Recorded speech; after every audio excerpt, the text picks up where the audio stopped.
Stéphanie Colo. BFM Business, BFM Crypto, le club, avec Stéphane Pedrazzi. Le club BFM Crypto, comme tous les après-midi pendant une demi-heure, toute l'actualité des cryptos, du Web3 avec nos trois invités en plateau. Aujourd'hui, Pauline Armandet, journaliste BFM Crypto. Bonjour Pauline. Bonjour Stéphane. Pierre Morisseau, cofondateur de Valtio, je le prononce bien? Oui. Bonjour, merci d'être avec nous. Et Alexandre Baradès, j'ai envie de dire, on ne le présente plus, chef analyste chez IG. Bonjour Alexandre. Bonjour, on va commencer avec vous et les niveaux à surveiller. Bitcoin, évidemment, on ne peut pas faire des records tous les jours. Et là, on a assisté à un petit retrait. Oui, petit retrait et qui est non seulement légitime et qui est aussi en corrélation avec ce qu'on a vu sur les marchés plus traditionnels, type Nasdaq par exemple, les valeurs technologiques. Alors, à quoi est dû ce retrait? On a des taux américains qui sont un petit peu retendus depuis une grosse semaine. En gros, le 10 ans, quel taux de référence, c'est passé en quelques jours de 4% à 4,30. Pourquoi? Parce qu'il y a deux indicateurs de prix aux États-Unis, un indice de prix à la consommation, un indice de prix à la production, qui ont montré une forme de résilience. Ils sont sortis un peu au-dessus des attentes. Et ce, à quelques jours. Mercredi soir, c'est la décision de la Fed. Alors, on n'attend pas de baisse de taux tout de suite ou autre, mais on attend quand même des éléments nouveaux. Et donc, ces indices de prix qui tardent à repartir un peu à la baisse, eh bien, ou en tout cas qui baissent, mais moins vite que ce que le marché attend, eh bien, ça a retendu un petit peu les taux. Et tous les actifs un peu sensibles à ça, les actions notamment, on a vu le Nasdaq partir à la baisse et le Bitcoin repasser de 74 000 $ à 65, 66. À 67 283 exactement. En ce moment. Alors, si on devait parler d'un peu de niveau technique, je dirais que c'est moins une question de niveau technique à ce stade que est-ce qu'on doit rebondir tout de suite et revenir sur les records ou retracer, c'est-à-dire corriger encore un petit peu. Moi, je pense qu'il y a de la place pour aller un peu plus bas. C'est ce qu'on disait il y a déjà quelques jours sur votre antenne. Je pense que le niveau actuel qui serait légitime pour Bitcoin, par rapport à ces questions de niveau de taux, par rapport aux perspectives de baisse de taux de la Fed, par rapport à ce qu'on observe de classe d'actifs, Bitcoin aujourd'hui et les cryptos sont une classe d'actifs, le niveau légitime serait plutôt entre 50 000 et 60 000. Donc, je pense qu'il y a encore du potentiel pour que ça reparte un petit peu à la baisse, de la même manière que je verrais les indices plus traditionnels, un type Nasdaq ou autre, baisser un petit peu. Donc voilà, pour moi, il n'y a pas encore d'urgence à viser plus haut tout de suite. Je ne suis pas inquiet non plus pour la tendance, mais je pense que voilà, entre 50 et 60 000, là, on aurait un prix. La fair value serait plutôt dans cette zone de prix. Vous ne croyez pas aux prédictions à 280 000 $? On en parlera tout à l'heure avec Pauline. Un jour oui, même les 100 000, mais la question c'est la vitesse. Encore une fois, qu'est-ce qui est déjà dans les prix, qu'est-ce qui n'est pas déjà dans les prix? Et force est de constater que depuis plusieurs mois, on intègre déjà beaucoup de choses dans les prix. Et donc voilà, faire des pauses, c'est pas mauvais. S'arrêter à un moment donné, consolider entre 50 et 75 000, ce serait pas une mauvaise chose. Donc voilà, c'est mon scénario pour les semaines qui arrivent. Même avec le halving qui arrive dans quelques semaines. Pareil, qu'est-ce qui n'a pas encore été pricé? Les questions de flux sur ETF, le halving, la question des baisses de taux à venir aussi, voilà, de la Fed. C'est beaucoup de sujets dont le marché s'empare depuis déjà octobre maintenant. Et donc, il me semble que beaucoup de choses sont déjà dans les prix, de la même manière qu'on l'a, encore une fois, sur les marchés actions. Et donc, voilà, ce serait pas étonnant. Et ce serait même plutôt sain de voir des classes d'actifs, comme celle qu'on vient de citer, faire une petite pause avant d'avoir un peu plus de confirmation sur le rythme, notamment des baisses de taux à venir de la Fed. Et quid des autres cryptos? On a beaucoup parlé, évidemment, ces dernières semaines de Bitcoin avec les records en série. Sur l'Ether, on a progressé, mais on n'est pas en territoire record comme le Bitcoin. Non, mais c'est vrai que la traction était la même. C'est-à-dire que tout le monde s'attend à ce qu'il y ait des ETF aussi Ethereum qui arrivent un jour. Donc ça a été une force j'ai pas de rappel, mais une force motrice pour Ether. Après, ça qu'on peut se poser des questions quand on voit certains altcoins sur lesquels il n'y a pas d'activité particulière, qui ne seront jamais dérivés en ETF parce que pas assez important et autres, et qui ont aussi quand même bénéficié d'un effet comme ça d'aspiration.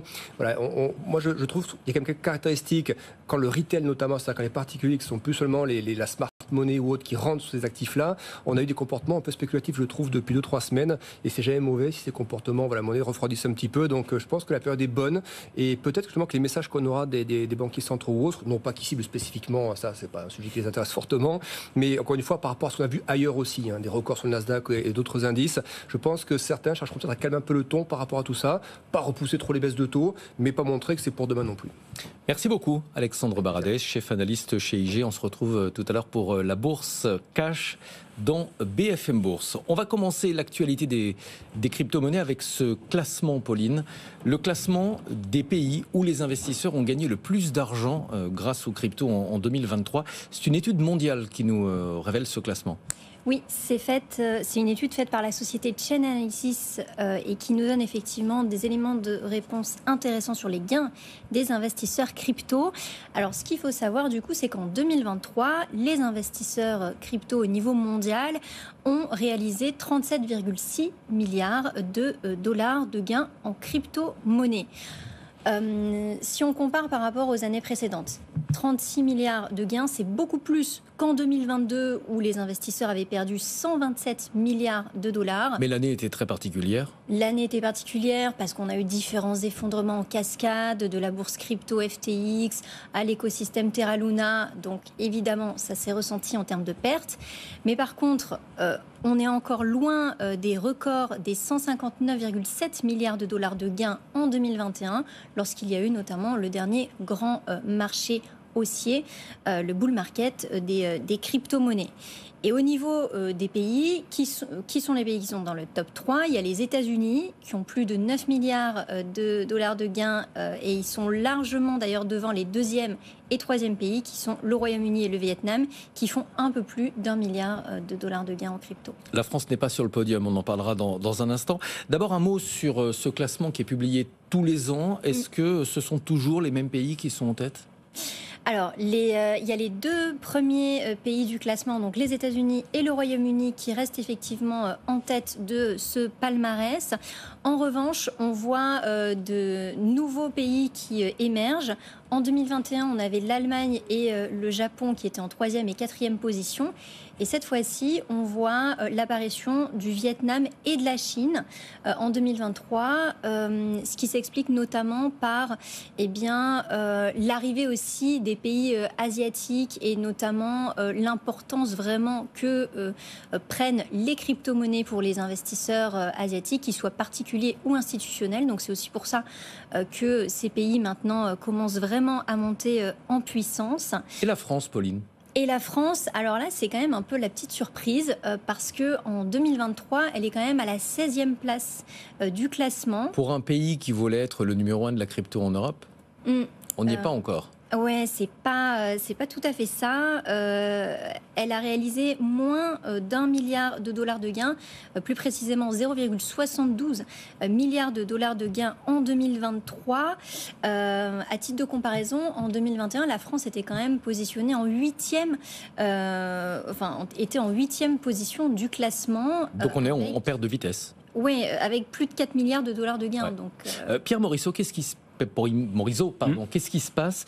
Est-ce que la France est vraiment à la traîne en matière de crypto ou est-ce que les Français ne déclarent pas forcément leurs gains de manière systématique ? Alors, je pense que déjà les Français ont moins une culture, une connaissance financière, que ce soit en termes de gérer leur patrimoine. J'utilise très très bien depuis des dizaines d'années l'immobilier pour se développer en termes de patrimoine. Peut-être un peu moins les titres financiers et donc les cryptos. Donc on connaît très souvent les livrets en France, mais on connaît un peu moins ce qu'il y a à l'intérieur des livrets et notamment quels titres financiers on a et donc sur les cryptos. Est-ce que aussi sur le régime fiscal aide, il pourrait aussi davantage aider. Et maintenant, est-ce que les Français déclarent leurs gains ? Ce qu'on voit, c'est qu'il y a encore, et c'était un chiffre qu'avait révélé Pauline il y a 6 mois, qu'il y avait eu... en 2021, c'était 20 000 contribuables qui avaient déclaré leurs gains, alors qu'à l'époque, l'étude principale référente dans le secteur, qui est le Adan KPMG, avait annoncé, je crois que c'était 6 ou 8 millions de personnes qui en détenaient cette année-là. Donc le ratio taux de déclaration versus nombre d'individus de Français qui détenaient des cryptos versus nombre de détenteurs était relativement faible. Tous n'avaient pas forcément l'obligation de déclarer, ils n'avaient pas forcément fait une opération imposable, mais dans les grandes lignes, on ne peut pas dire qu'on était à un taux de conformité fiscale proche de 100%. Pauline, fiscalement, c'est la flat tax qui s'impose sur les cryptos. Effectivement, ouais, la flat tax donc à hauteur de 30% qui s'impose à hauteur des plus-values réalisées qui sont plus de 400 € par an. Effectivement, c'est peut-être aussi un régime qui explique que à l'heure actuelle, tous les contribuables français ne soient pas non plus des très bons élèves en matière donc de déclaration fiscale. Sur les 20 000 contribuables, effectivement, que tu citais, Pierre, ils avaient déclaré 400 millions d'euros de plus-value nette en 2021 et c'est vrai que a priori c'est quand même largement en dessous de ce qu'ils auraient pu déclarer puisque les chiffres de cette année-là étaient évalués à plus de 4 milliards de dollars de gains sur Chain Analysis. Alors justement, on va parler fiscalité avec Pierre, ouverture de la période fiscale dans à peu près un mois. Ouais. Qu'est-ce qui change cette année pour les crypto-monnaies ? Il y a 2 grands changements dans la déclaration fiscale des crypto-monnaies cette année. La première, c'est que pour les foyers fiscaux qui sont autour de, le chiffre n'est pas exact, mais ça dépend des situations personnelles, mais en dessous de 28 000 euros de revenus annuels, il devient intéressant fiscalement, on peut choisir entre déclarer via la flat tax, donc PFU 30%, ou sinon intégrer les revenus qu'on a eu en crypto-monnaie avec les revenus. Les autres revenus pour être imposés au taux marginal. Exactement, imposé au taux marginal de TMI, donc un escalier et non pas les 30%. Donc le petit tips qu'on peut donner, c'est de faire une simulation quand on est autour de cette tranche ou en dessous, de faire une simulation lors de sa déclaration fiscale qui va venir en effet dans les prochaines semaines, donc ça va être ouvert, on va pouvoir le faire, et de le faire un essai parce que peut-être que de façon intelligente, il y a possibilité de payer un peu moins d'impôts que prévu. Comment est-ce qu'on choisit ? En faisant la simulation, tout simplement ?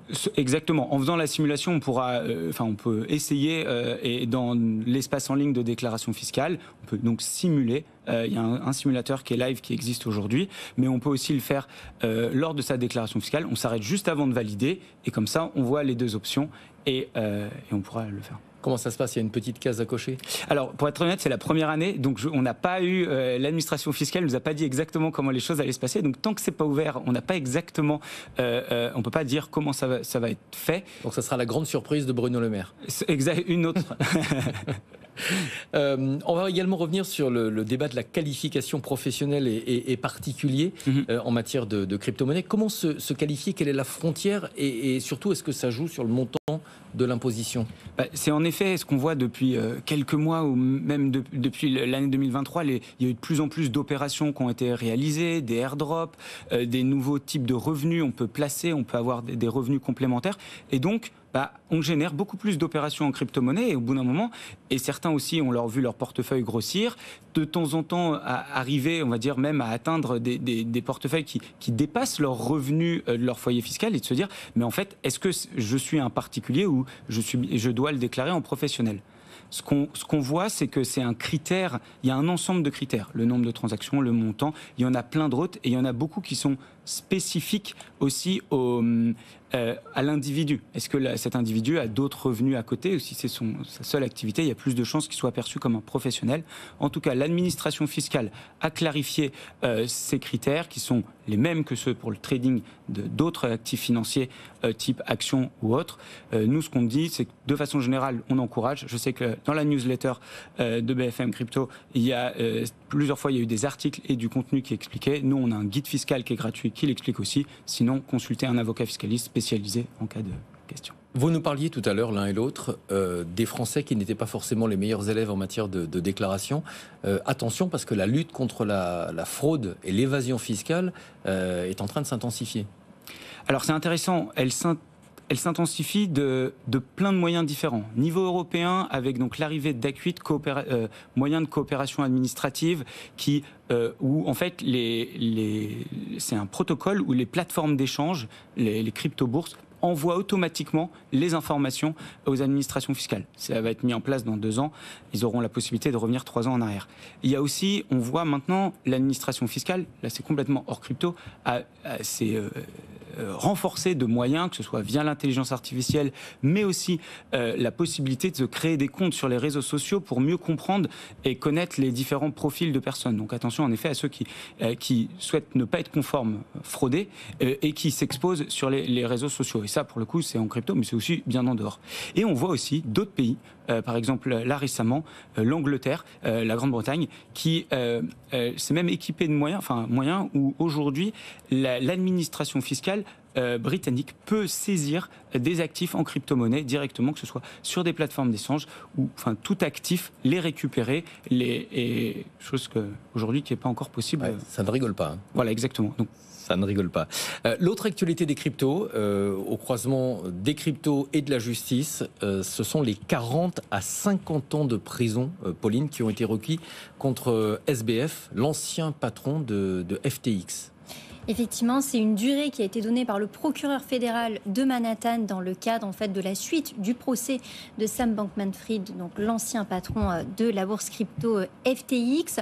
Donc c'est une durée d'emprisonnement qui est dite nécessaire pour illustrer la gravité des crimes de l'accusé. C'est ce qu'a donc déclaré le procureur fédéral de Manhattan. SBF qui encourt aussi une amende de 11 milliards de dollars.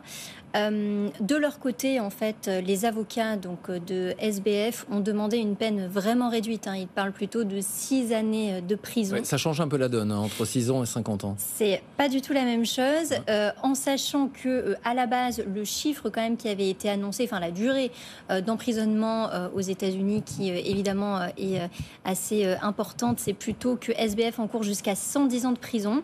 Mais là, on a vraiment les deux scénarios et le grand écart entre 50 ans et 6 années de prison.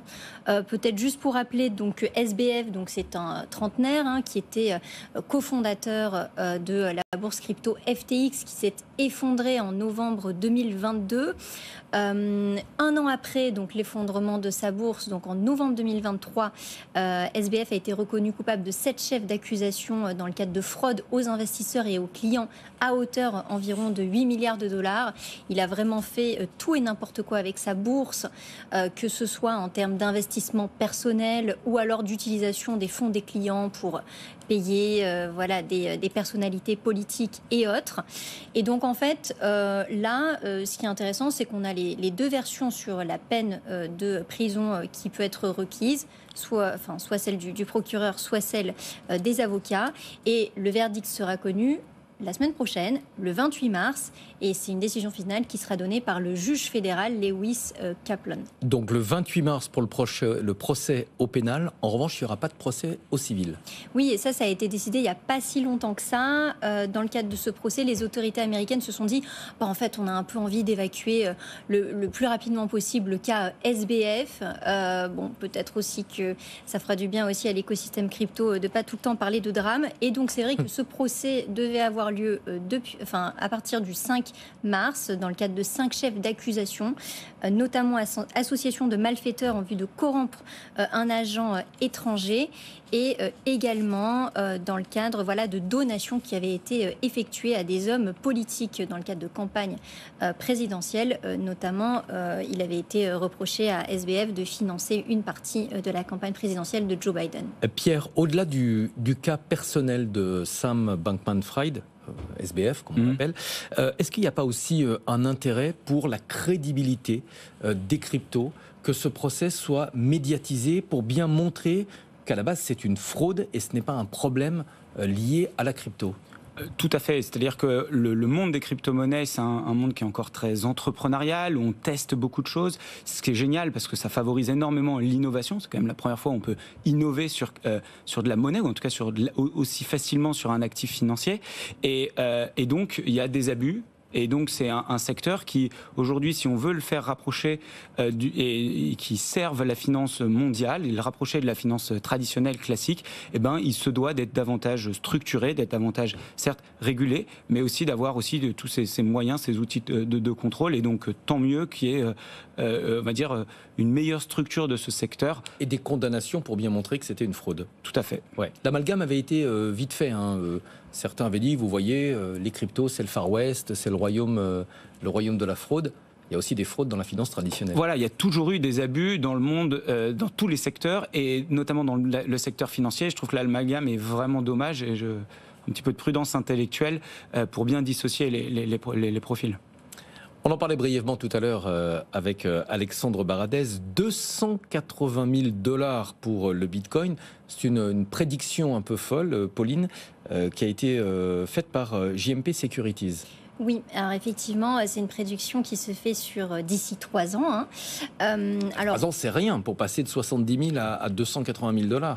Effectivement, c'est pas très long, mais évidemment, il se base sur l'euphorie actuelle des investisseurs vis-à-vis de ces nouveaux produits d'investissement dont on parle beaucoup sur BFM Crypto, qui sont appelés des ETF Bitcoin Spot et qui ont été lancés mi-janvier, qui permettent à l'heure actuelle uniquement aux investisseurs américains de pouvoir investir dans le Bitcoin sans forcément passer par des plateformes d'échange.